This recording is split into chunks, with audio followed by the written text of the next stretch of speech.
This is GaySA Radio, where you are family. This news bulletin is brought to you in conjunction with mambaonline.com.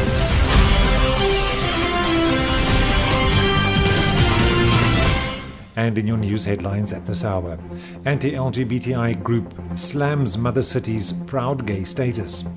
Gay-friendly clinics in Kenya fight high HIV infection among men. Graffiti-removing chemical linked with increase in STIs in the gay community.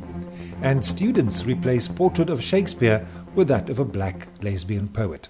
It's a very good day to you. My name is Hendrik Baird. This is GaySA Radio, where you are family. This news bulletin brought to you from our studios in Pretoria, the capital of South Africa. A new anti-LGBTI manifesto, titled the Cape Town Declaration, is threatening South Africa's inclusiveness toward the LGBTI community, which has a constitution which guarantees gay and lesbian rights and legal same-sex marriage. Brian Brown of the National Organization for Marriage unveiled a new anti-LGBTI group named the International Organization for the Family. The National Organization for Marriage is an American non-profit political organization established in 2007 to work against the legalization of same-sex marriage in the United States. But Brown's boundaries have spread beyond the US to Cape Town last week when he introduced something called the Cape Town Declaration, which claims to be pro-family and defies LGBT culture.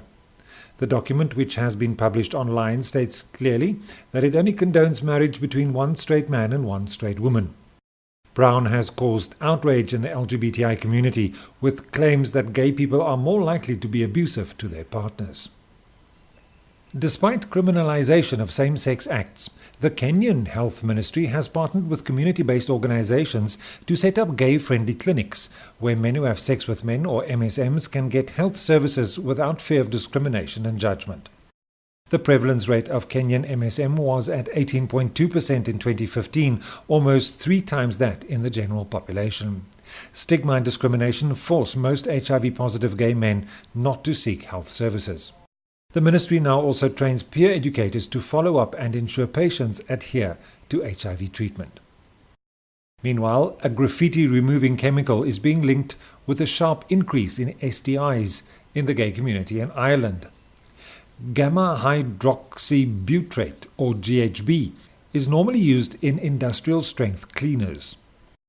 But it is now behind a sharp increase of chemsex cases around the country, according to the Gay Men's Health Clinic in Baggot Street in Dublin. Chemsex refers to the use of recreational drugs during intercourse.